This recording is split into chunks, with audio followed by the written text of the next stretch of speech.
വീഡിയോയിൽ കാണുന്ന സ്വാമിയെ മലയാളി സമൂഹത്തിന് സുപരിചിതമായി അറിയുന്ന സ്വാമിയാണ്.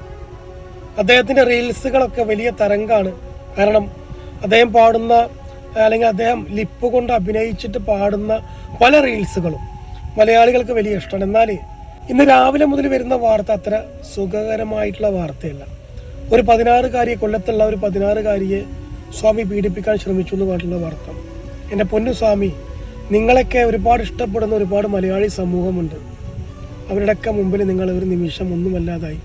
ഇതിൻ്റെ യാഥാർത്ഥ്യം എന്താ നമുക്കറിയില്ല. എന്നാലും ഈ വരുന്ന വാർത്ത, പല ചാനലുകളിലും വരുന്ന വാർത്ത കാണുമ്പോൾ രണ്ടു വാക്ക് പറയാതിരിക്കാൻ സാധിക്കില്ല. അതുകൊണ്ട് മാത്രം നമ്മളെ വിശ്വസിച്ചിട്ട് നമ്മളെ കൂടെ നിൽക്കുന്നവരെ ഒരിക്കലും നമ്മൾ ചതിക്കാൻ പാടില്ല. എൻ്റെ പൊന്നു സ്വാമി, നിങ്ങളിൽ നിന്ന് അല്പമെങ്കിലും ഒരു ആശ്വാസം കിട്ടട്ടെ എന്ന് വിചാരിച്ചിട്ടാണ് ഓരോ ആളുകളും, അതായത് നിങ്ങളെ വിശ്വസിച്ച് നിങ്ങളടുത്തേക്ക് എത്തുന്ന ആളുകളെ ഒരിക്കലും നാം ചതിക്കാൻ പാടില്ല. കാരണം എന്താ പറയുക, അവരുടെ മുൻപിൽ ഒരു നിമിഷമെങ്കിലും ദൈവതുല്യനായിട്ട് കാണുന്നതാണ്.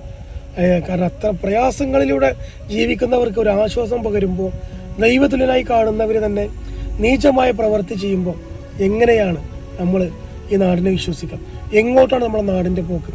എങ്ങനെയാണ് നിങ്ങളെപ്പോലത്തെ ആളുകളെ ജനങ്ങൾ വിശ്വസിക്കുക? വലിയ മോശമായി പോയി സ്വാമി.